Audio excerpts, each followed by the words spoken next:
This story is titled, I Paid Bills at Home, but Mom moved her friend and kids into my room. So I left, and now she's begging me back. Hey everyone! If you're enjoying these stories and want to support the channel, don't forget to hit that subscribe button. It helps me bring you even more awesome content like this. Now let's start the video. OP starts by saying, living at home at 23 isn't exactly what I had planned for my life, but it worked out for the most part. I wasn't freeloading or anything. I paid rent, covered the electricity bill, and even paid for my mom's phone plan. It's not like I was just lying around eating snacks and playing video games. Honestly, the deal was pretty good. I had my own space, got home-cooked meals, and could focus on my freelance work without worrying too much about big expenses. I had even turned my room into a mini studio for my content creation gigs, which I was hoping would take off soon. Everything was fine until my mom's best friend Kelly moved in with her 2 kids. I wasn't thrilled about it, but I understood the situation. Kelly was going through a nasty divorce, and her husband, according to my mom, was a complete jerk. They needed somewhere to stay, and our house was their best option. I thought it would be temporary, just a few weeks until Kelly got back on her feet. At first, they stayed in the guest room, and it wasn't a big deal. Sure, the kids were a little loud, but I just closed my door and put on my headphones. It wasn't ideal, but I could manage. The guest room wasn't huge, but it was enough for Kelly and her kids to crash in for a while. I figured that was the arrangement, and I didn't give it much thought. That changed fast.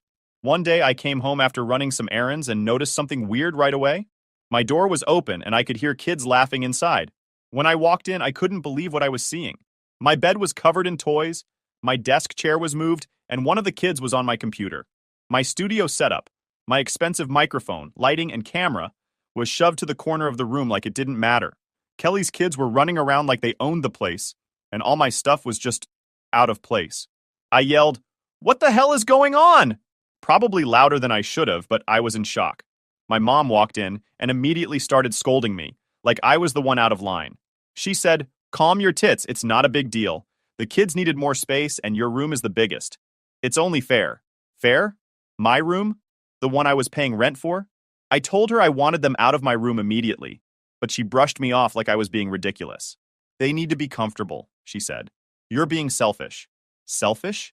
I couldn't believe what I was hearing. This wasn't about comfort. It was about respect. My room wasn't just a place I slept in. It was where I worked. My studio setup had cost me over $3,000, and it wasn't something I could just throw into a corner and ignore. I explained all of this, but my mom wasn't having it. "They're just kids," she said, "and they want to play on your computer. Stop making such a fuss." I shut that idea down immediately. "No way are they touching my equipment," I said. "If anything happens to it, I'm screwed." That's when Kelly chimed in. She said, "Oh, come on. They're just curious, and you can't blame them. Maybe if you weren't so uptight, they'd listen to you." I was stunned. Uptight? I wasn't uptight. I was trying to protect my stuff. Stuff I worked hard for. I told her flat out that the kids weren't allowed to touch my things, and if they did, I'd hold her responsible. That didn't go over well. She called me selfish too, and my mom agreed with her. It was like I was suddenly the bad guy in my own home. After that first blow-up, things in the house got tense. I couldn't believe my mom and Kelly were siding against me, especially when I was the one paying rent, but I figured they'd realize how ridiculous this was after they calmed down. The next day, I tried talking to my mom again. I explained how much my studio equipment meant to me, not just financially, but professionally. Freelancing isn't just some hobby, it's my job. Without my gear, I couldn't do my work, and replacing it would take me months, maybe even years to save up for. I told her, "Mom, I'm not trying to be a jerk, but this isn't fair. I'm paying rent for that room, and you just gave it away without even asking me." Her response? "You're being dramatic. It's my house, and I decide what happens in it." I was stunned. "Your house? I pay rent. I'm contributing here, not just squatting for free." She shrugged like it didn't matter. "The kids need space. Your brother's room is too small, and your sister's room is full of her things. Besides, your room has all that fancy stuff and they like it better." I couldn't believe what I was hearing. My siblings, both 15, had rooms that were perfectly fine. Sure, my brother's room was smaller, but it was big enough for 2 kids. My sister's room was almost as big as mine, and honestly, she barely used it since she was always out with her friends. But my mom wouldn't even consider it. "The kids love your room because it's cooler," she said. "All your fancy gadgets make it more fun for them." Fun? This wasn't about fun. My room wasn't some playhouse for Kelly's kids to mess around in. It was where I worked, where I relaxed, where I lived. I told her, if they break anything, are you going to replace it? Because I can't afford to. That's when Kelly chimed in again. Oh, stop being so paranoid. They're kids, not monsters. If you'd just let them play, they'd probably leave your stuff alone, I snapped. Let them play? On my $3,000 setup? Are you serious? No way. Kelly rolled her eyes and said, You're being selfish. This is a hard time for us, and you're making it all about you. At that point, I couldn't take it anymore. I turned to my mom and said, If they're staying in my room, I need to move my stuff out. I can't risk them damaging it. She laughed, actually laughed, and said, Where are you going to put it? There's no space anywhere else. So I'm just supposed to let them trash my stuff? I asked, my voice rising. How is that fair? My mom just shook her head. Life isn't fair. You're an adult. You should be able to handle a little inconvenience. A little inconvenience? Being kicked out of my own room wasn't a little inconvenience. It was disrespectful. I was paying rent for that space, and now I couldn't even use it. And on top of that, I wasn't allowed to go into my room anymore. My mom said it was their space now and that I had no right to barge in. For the next few days, I tried to stay out of the house as much as possible. I'd hang out at coffee shops trying to get work done on my laptop, but it wasn't the same. Without my studio setup, my productivity tanked. I was falling behind on deadlines and my stress levels were through the roof. I tried one last time to reason with my mom. Look, I said, I'll make a deal. Let me move my setup into the guest room and they can stay in my room. That way, I can still work and they can have the space they need. She didn't even think about it. The guest room is too cramped for all your stuff. You'll just have to wait until Kelly gets back on her feet. How long is that going to take? I asked, frustrated. She shrugged. As long as it takes. You don't get to set deadlines for other people's struggles. I couldn't believe this was happening. It wasn't like I hated Kelly or her kids. I understood they were going through a rough time, and I was willing to help. But this wasn't helping. It was enabling. Kelly wasn't paying anything to stay with us, and now I was basically being pushed out of my own life to accommodate them. Later that night, I overheard Kelly talking to my mom in the kitchen. She was complaining about me, calling me selfish and immature. She said, He doesn't even understand how hard this is for us. He's just being a brat. My mom agreed, saying, He's always been stubborn. He'll get over it. That was the final straw. I realized they didn't care about me or my situation. I was just a paycheck to my mom and a roadblock to Kelly and her kids. They weren't going to listen, and they weren't going to change. The next day, I started looking for rooms to rent. It wasn't an easy decision. I loved living at home, despite the occasional drama. It was affordable, and I got along with my siblings. But I couldn't stay in a place where I wasn't respected. After days of feeling like a stranger in my own home, I decided enough was enough. It wasn't just about the room anymore. It was about respect. I was paying rent, contributing to bills, and trying to build a future for myself. But none of that seemed to matter to my mom or Kelly. They had decided my needs came last, and I was tired of it. One night, I sat my mom down in the living room. My siblings were upstairs, and Kelly was putting her kids to bed. So it was just the two of us. I figured if I could make her see how serious I was, she'd finally listen. Mom, I started, keeping my voice calm. We need to talk. She gave me a tired look. What now? I can't keep living like this, I said. I've been paying rent for that room, and now I can't even use it. You gave it away without asking me, and it's not fair. She sighed and leaned back on the couch. We've been over this. It's temporary. Kelly and the kids are going through a hard time. You're young, and you can adapt. That's not the point, I shot back. It's not about adapting. It's about respect. You didn't ask me. You just decided my room wasn't mine anymore. And now I can't even work because all my stuff is packed up or shoved into a corner. You're being dramatic, she said, waving me off. This is my house, and I get to decide what happens in it. That line again. Every time she said it, it felt like a slap in the face. If this is your house, I said, then why am I paying rent? If you're going to treat me like a guest, maybe I shouldn't be paying anything at all. Her eyes narrowed. Don't you dare pull that. You know I need your help with the bills. Then treat me like I matter, I snapped. You can't take my money every month and then turn around and tell me I have no say. That's not how this works. She looked at me like I was crazy. What do you want me to do? Throw Kelly and her kids out on the street? They have nowhere else to go. I shook my head. No, but there are other options. They could stay in the guest room, or they could move into one of my siblings' rooms. Hell, you could even rotate rooms so everyone takes turns sharing the space. But taking my room and locking me out of it? That's not okay. She crossed her arms. Your brother and sister are too young to share their rooms, and the guest room is too small for 3 people. Your room was the best option. No, it was the easiest option, I said. You didn't want to deal with the hassle, so you dumped it on me. At that point, I could feel my frustration boiling over. I'll make this simple, I said, looking her straight in the eye. Either Kelly and the kids move out of my room, or I move out of the house. Those are your options. She blinked, caught off guard. Don't be ridiculous. Where would you even go? I've already started looking for rooms to rent, I told her. If you're not going to respect me or the fact that I'm paying to live here, then I'll find somewhere else to live. She scoffed. You're bluffing. You can't afford to move out. I leaned back and crossed my arms. Try me. The next few days were tense. I didn't bring up the ultimatum again, but it hung in the air like a storm cloud. My mom didn't take me seriously, which just made me more determined. I spent every spare moment scrolling through rental listings, messaging landlords, and figuring out my budget. It wasn't going to be easy, but I knew I could make it work if I cut back on non-essentials. Meanwhile, things at home were worse than ever. Kelly's kids had turned my room into their personal playground, and I couldn't do anything about it. I wasn't even allowed to step inside without someone throwing a fit. Once I tried to grab a few things I'd left behind, a pair of headphones and some books, and Kelly snapped at me. What are you doing in here? She demanded, standing in the doorway with her hands on her hips. I need my stuff, I said, trying to keep my voice calm. She shook her head. You can't just barge in whenever you want.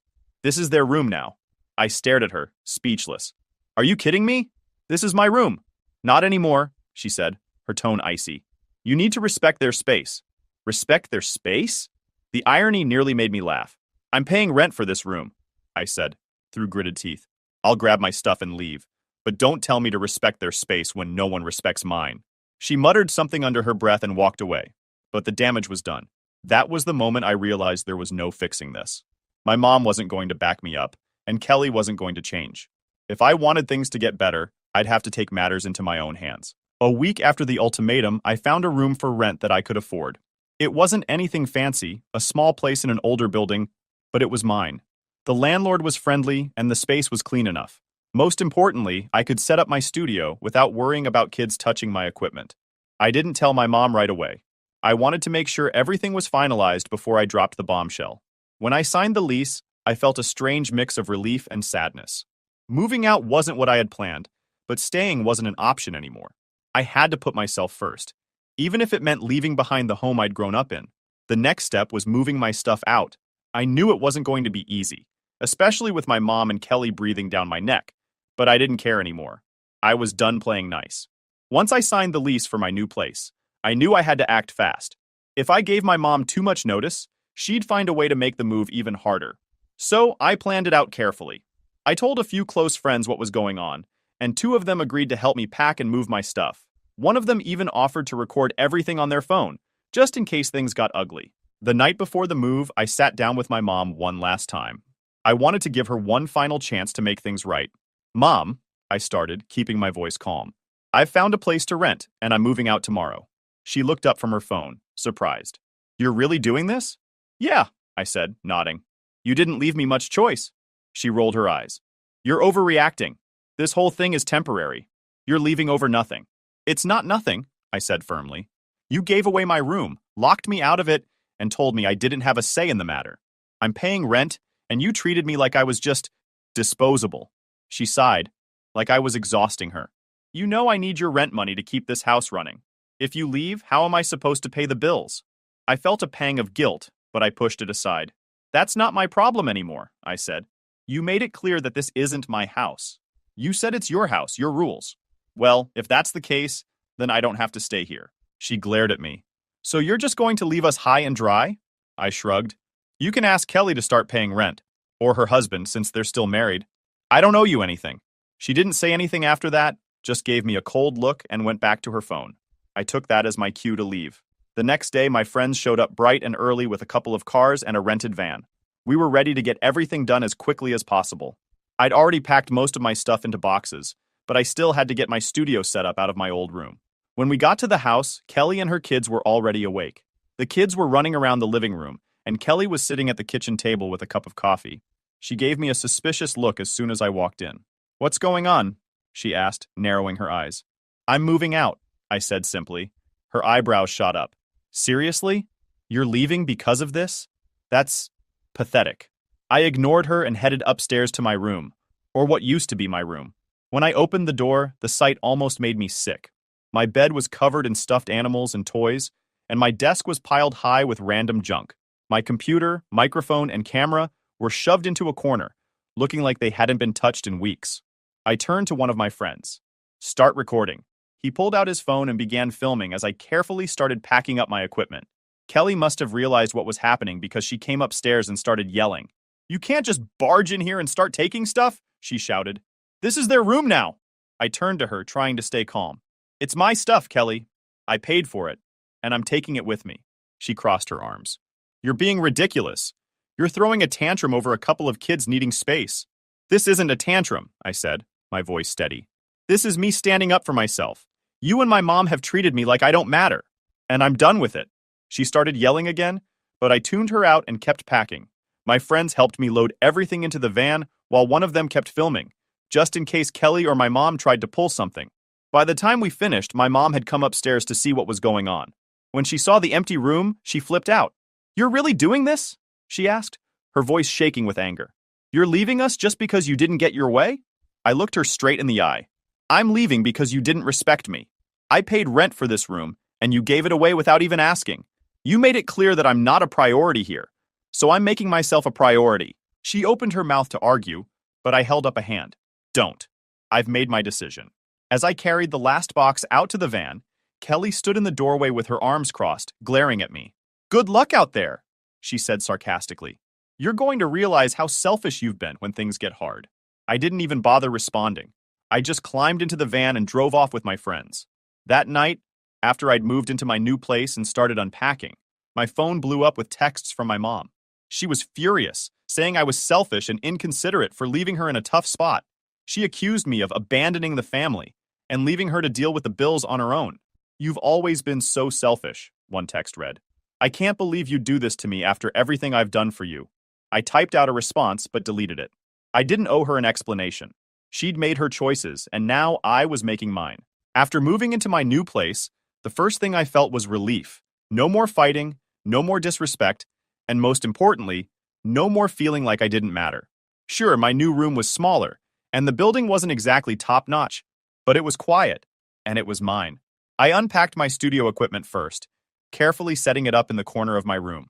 For the first time in weeks, I felt like I could breathe, but the peace didn't last long. My mom started texting me the next morning, blowing up my phone with message after message. She wanted to know if I'd paid rent for the month yet, and when I told her I wasn't paying since I had moved out, she lost it. "You haven't even reached the 25th yet," she texted. "You owe me for the rest of this month." I rolled my eyes. "No, I don't," I replied. "I'm not living there anymore, so I'm not paying rent. You can ask Kelly to cover it." Her response came almost instantly. "Kelly doesn't have money to pay rent. You know that.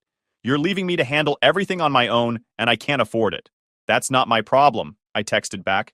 "You made it clear that it's your house, your rules. Well, now it's your bills, your responsibility." She didn't like that answer. She started calling me selfish, immature, and ungrateful. According to her, I was tearing the family apart by leaving. At first, the guilt started creeping in. I'd always helped out financially, and I knew my contributions had made a big difference. But then I reminded myself why I'd left in the first place.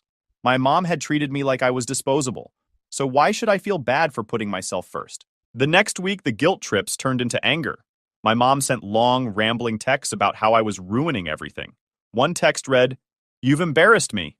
Everyone in the family is asking why you left, and I don't know what to tell them." I didn't bother replying. I knew whatever I said would just fuel the fire. Instead, I focused on settling into my new place. I caught up on work, got my studio fully functional again, and started feeling like myself. It was amazing how much better I felt without all the chaos and negativity weighing me down.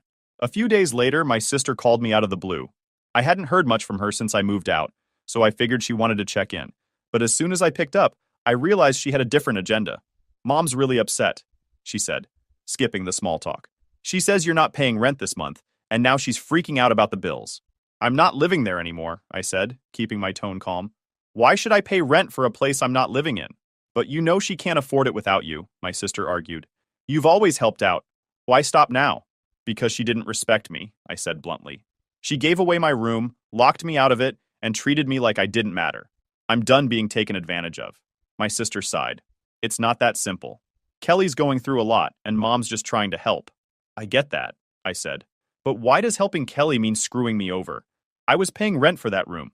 I had every right to keep it. She didn't mean to screw you over, my sister said weakly. She's just stressed. So am I shot back. But no one cared about that when I was being pushed out of my own room. She didn't have much to say after that. We talked for a few more minutes, mostly about her school stuff, and then hung up. I could tell she was stuck in the middle, but I wasn't going to let her guilt me into changing my mind. As the days went on, the texts from my mom started tapering off. I think she realized I wasn't going to budge. But then she pulled one last stunt that made me glad I'd left.